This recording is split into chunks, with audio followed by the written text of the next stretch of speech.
One of the questions that is most common here is, how do I filter accounts using tags or other criteria post import? So we already took a look at that of how to filter using tags. There's various ways of using the tags. So if you haven't imported just yet and you're just watching this, you are now seeing the importance of tags. So you can delete everything, come back, make sure that you create that client list with accurate tags, and make sure you bring it into the system accurately so you can create these filters and have the best way of narrowing down specific clients and specific actions that you want to do with every single account. Is there a limit to the number of contacts or data fields per account?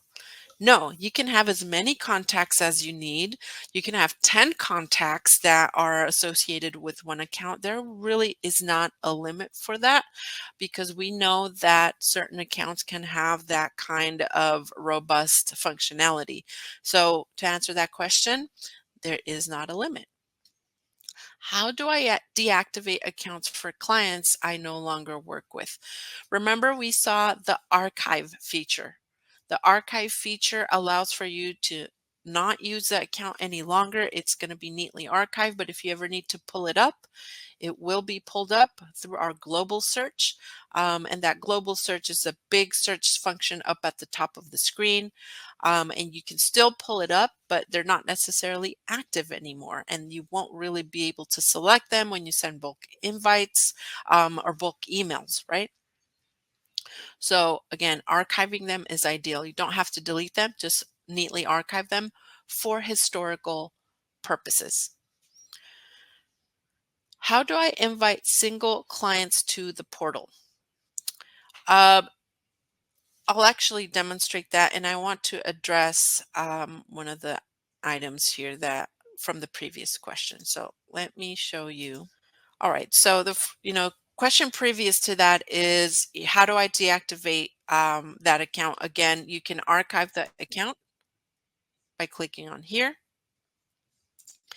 And if that account is archived, so let me archive this account here. So once you archive the account, you can still open the account and view everything in there, by the way, but we want to remove access to this client because maybe they no longer need to have access to the account because they are no longer your client. All you'd have to do is toggle this off. It will ask you, do you want to remove? Are you sure you want to do this? And you're just gonna, yes, you're gonna remove it, and that toggle will be off. So in this case, I'll remove it, and this is what will happen. You can still keep email sync on because you can still reply and email your client through TaxDome.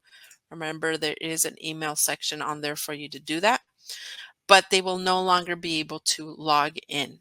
Okay, and if you do want to add, invite your client, you may be able to toggle this on individually and send the invite that way.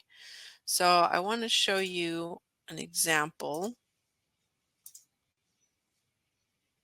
So this contact Wiggly Bear here, for some reason, hasn't activated their account. Maybe I haven't sent the invite.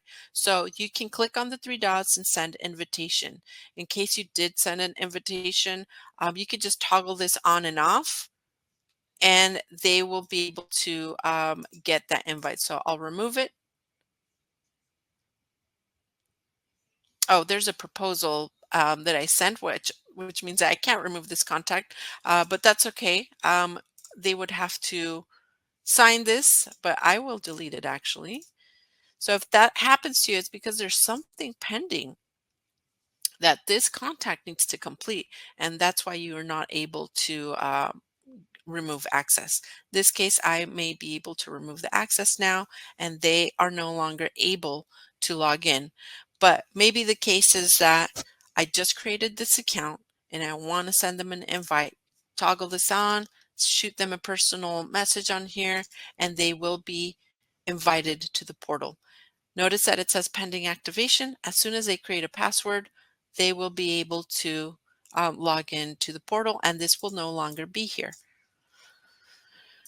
So I hope that answers that question. They're really good questions, and it's really good to address them because you might come across those scenarios.